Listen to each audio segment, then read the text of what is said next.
세상에는 자신의 힘으로 바꿀 수 있는 것과 바꿀 수 없는 것이 있다. 예를 들어 겨울을 싫어한다 해서 겨울을 건너뛸 수는 없다. 자연을 바꾸는 거창한 예를 들지 않더라도 이러한 일은 일상에서도 많이 일어난다. 세상은 당신이라는 사람에게 그다지 관심이 없기 때문이다. 예컨대 엄청 급한 일로 택시를 탔는데 교통체증이 심해 길이 꽉 막혔다. 이것은 자신의 힘으로는 어떻게 할 수 없는 일이다. 짜증을 내고 소리를 질러도 도로를 메운 차들은 사라지지 않는다. 이때 어울리지 않게 신을 원망하거나 자신의 운명을 저주하는 것은 미련한 것이다. 운이 나쁘면 지하철을 타도 그럴 때가 있다. 사고가 나면 나의 힘으로 어찌할 수 없는 것이다. 나는 정말 재수대가리가 없어. 꼭 급한 일이 있을 때마다 머피의 법칙이 발동한단 말이야. 라고 투덜거리지도 마라. 모든 사람에게는 각자의 머피의 법칙이 있다. 이렇게 자신의 힘으로 바꿀 수 없는 일에 집착하는 것은 시간 낭비며 스트레스가 쌓이는 매우 귀찮은 행위다. 귀찮아진다는 사실을 잊지 마라. 반면 자신의 행동이나 사고방식은 언제든지 바꿀 수 있다. 또 얼마든지. 택시를 탔는데 길이 꽉 막혔다면 아싸, 시간 벌었다 라고 생각하고 서류 정리를 하거나 책을 읽어라. 창밖을 바라보며 투덜거리지 마라. 투덜거릴수록 행운은 멀어진다. 지하철이 제 시간에 오지 않을 때도 영무원에게 따지거나 무의미하게 왔다 갔다 하지 말고 영어 단어를 외워라. 부산스럽게 왔다 갔다 하면 당신은 정서혼란자로 보인다. 이렇게 자신의 사고방식과 행동을 바꾸면 어느 때든 시간을 효과적으로 활용할 수 있고 스트레스도 받지 않는다. 스트레스를 받지 않는다는 것은 엄청 좋은 일이다. 그러므로 문제에 부딪혔을 때는 그것이 자신의 힘으로 바꿀 수 있는 것인지 없는 것인지를 먼저 파악하라. 바꿀 수 없는 것이라면 절대 집착하지 말고 자신의 사고방식과 행동을 바꿔야 한다. 무언가를 바꾼다는 것은 대단히 어려운 일이다. 고착된 현상을 바꾸는 것은 말할 것도 없고 사람을 바꾸는 일도 어렵다. 특히 사람을 변화시키는 일은 거의 불가능에 가깝다. 그러므로 자신이 변하는 것이 더 빠르고 마음이 편하다. 세상 모든 일은 당신의 마음에 달려있다. 당신의 마음이 동쪽을 바라보면 몸 역시 동쪽으로 가게 되어 있다. 즉, 고정된 현실에 저항하지 않고 좋은 방법을 모색하면 좋은 결과가 온다. 누구라도 있는 그대로의 사실은 바꿀 수는 없다. 추위를 많이 탄다고 해서 겨울을 봄으로 바꿀 수는 없다. 그러니 겨울을 이길 방법을 찾아야 한다. 명심하라. 귀찮은 일은 정말로 귀찮은 것이다. 바꿀 수 없는 것을 바꾸려는 것은 귀찮은 것이다. 그러나 그 해석은 얼마든지 바꿀 수 있다. 겨울을 따뜻하게 날 수 있는 방법을 찾으면 당신은 겨울에도 날쌘돌이가 된다.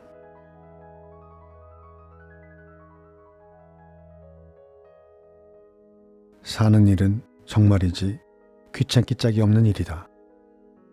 나를 괴롭히는 귀찮은 일이 연속이다. 허겁지겁 이 일을 끝내고 나면 또 다른 일이 나를 기다리고 있다. 그 귀찮음에서 도망치기 위해 이리저리 숨어보지만 그 녀석은 용케도 나를 찾아낸다. 정말 귀신 같은 녀석이다. 이 귀찮음을 피하는 가장 좋은 방법은 숨는 것이 아니라 인생을 되는 대로 사는 것이다. 아무런 목적이나 목표 없이 그저 흘러가는 것이다. 이보다 더 좋을 수는 없다. 그러나 정말 그럴까? 당신은 분명 그렇게 산 적이 있을 것이다. 아메바처럼 꿈쩍도 하지 않고 동물처럼 본능적으로. 그래서 행복했는가? 답은 NO이다. 잠깐, 아주 잠깐의 시간 동안은 행복했겠지만 그 이후는 가시밭길의 연속이었을 것이다. 당신이 게으름을 피웠던 순간에 밀어놓은 일들이 당신을 귀찮게 그리고 끈질기게 따라다니기 때문이다. 그러므로 행복한 삶을 살고자 한다면 귀찮은 일을 먼저 하라. 가장 귀찮은 일을 가장 먼저 해야 삶이 편안해진다. 이때 중요한 것은 목표이다. 목표 없이 행동하면 귀찮은 일이 끊임없이 생기기 때문이다. 에이, 하루하루가 힘든데 무슨 얼어 죽을 목표야? 라고 생각하지 마라. 목표가 없으면 그야말로 하루하루가 더 힘들어진다. 사람은 목표를 가져야 한다 라는 도덕적인 설교를 하자는 게 아니다. 그런 설교를 하고 싶은 생각은 눈꽃만큼도 없다. 그런 일은 나에게도 귀찮다. 다만 목표가 없으면 당신의 인생에 귀찮은 일이 생긴다는 사실을 들려주고 싶을 뿐이다. 목표라는 말을 어렵게 생각하지 마라. 제발, 부디. 목표가 있어야 하루하루가 즐겁고 나태해지지 않게 된다. 물론 우리는 인간이기에 언제나 목표만을 생각하고 살 수는 없다. 때로는 게을러질 때가 있고 술에 취해 다음날 하루를 망칠 때도 있다. 목표는 여행에서의 여행지와 같다. 가고 싶은 곳으로 가면 된다. 마찬가지로 되고 싶은 자신을 정해 그 길로 나아가면 된다. 그것이 귀찮은가? 그러면 되는 대로 살아라.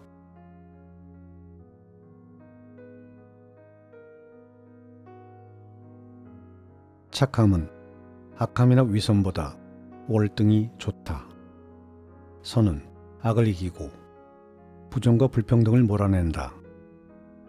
나아가 미움, 증오, 가난을 추방한다. 모든 사람이 착하면 모든 사람이 행복해진다. 그러기에 어떤 건달들은 어깨에 착하게 살자라고 새겨 좌우명으로 삼는다.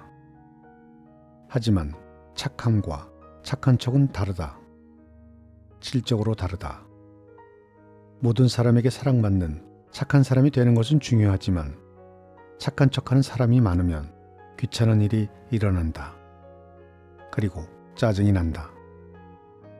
전혀 착하지 않는 사람이 착한 척을 하면 눈꼴이 시어 못 봐줄 지경이다. 또 착한 척은 본인에게도 막심한 손해를 입힌다. 예를 들어 신경질적인 사람이 뭐야? 그거 농담이야? 혹은 제발 그딴 얘기는 그만해 라고 빈정거렸다고 하자. 그러면 대부분의 사람은 저 사람 원래 그런 사람이니까 하고 넘어간다.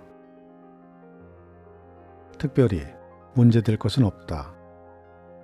그러나 착한 사람으로 인정받는 사람이 빈정대거나 불평을 하면 착한 줄 알았는데 라면서 당혹해한다. 나아가 이중인격자라고 낙인 찍으면서 순식간에 악당 취급을 하게 된다. 그러므로 착한 척하지 마라. 그러면 귀찮은 일이 생기지 않는다. 반면 정말 어이없게도 원래 악당이 조금만 착한 일을 하면 엄청난 선행을 한 것처럼 호들갑을 떤다. 그래서 세상은 모순이다. 하지만 모순이라고 생각하지 마라. 당신이 세상을 잘못 알고 있는 것이다. 당신은 착한 척을 하면 사람들이 당신을 좋아하겠지 라고 생각하겠지만 이는 100% 오산이다. 당신이 원래 나쁜 남자나 여자의 기질이 있거나 신경질적이면 그대로 행동하라. 제발 착한 척 하지 마라. 어깨에 착하게 살자 라고 새기고 다녀라. 그러면 당신이 빈정대는 사람들은 비난하지 않는다. 착한 척하면 주위의 기대가 높아져 결과적으로 귀찮은 일이 무궁무진하게 생기는 것이다. 주위에서 끊임없이 청탁을 하고 압력을 가해온다. 이것도 하라, 저것도 하라 라고 일을 떠넘기는 것이다. 모두 착함이 주는 귀찮음이다. 나는 직장 생활을 했을 때 냉정하고 규율에 충실한 사람으로 행동했다. 그 결과 저 인간은 잔업을 하지 않는다 라는 말을 많이 들었다. 내 일을 정확히 끝낸 다음에 퇴근을 했기 때문이다. 덕분에 나는 내 시간을 알차게 활용할 수 있었다. 다른 사람의 일까지 내가 떠맡을 필요는 없는 것이다. 귀찮게 쓰리. 하지만 그것으로 마음고생을 하거나 손해를 본 일은 전혀 없었다. 또 대인관계가 훼손되지도 않았다. 주어진 일을 충실히 제 시간에 해내면 상사들은 좋아하고 후배들은 존경의 마음을 갖는다. 또 나에게서 업무의 노하우에 대해 배우라 한다. 사실 말하자면 회사에서 직원에게 할당하는 일은 초인적인 힘을 발휘하는 일들이 아니다. 바닷속에서 보물을 캐내는 일도 아니며 히말라야에서 꽃을 따오라는 것도 아니다. 모두 할 수 있는 만큼만 일을 맡긴다. 그 일을 제 시간에 해내지 못하는 이유는 당신이 게으름을 피웠기 때문이다. 궁극적으로는 착한 척하는 사람이기 때문이다. 착한 척을 하지 않으면 잔업을 강요받지 않아도 되며 스트레스도 받지 않는다. 당신은 착한 사람이 되고 싶은가? 그러면 착한 사람이 되어라. 타인의 어려움을 보살피고 도움의 손길을 내미는 사람에게 성의껏 도움을 베풀어라. 그래야 삶의 진정한 기쁨을 누릴 수 있다. 세상은 나 혼자 사는 것이 아니기 때문이다. 그러니 이를 떠넘기는 얌체에게 잘해줄 필요는 없다. 그에게는 도움이 필요한 것이 아니라 따끔한 충고와 조언이 필요하다. 그러기 위해서는 착한 척하는 사람이 되지 말아라. 당신은 착한 사람인가?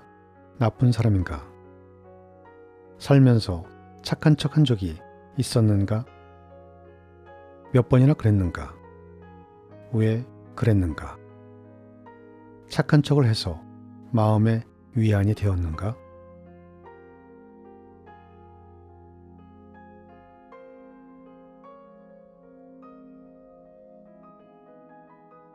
오늘 작품은 출판사 던안에서 출간한 혼다 나오유키 작가의 귀차니스트 탐구 생활이란 작품 중 일부분을 낭독했습니다. 홍성민 님이 옮기신 이 작품을 끝까지 저와 함께 해주셔서 감사합니다.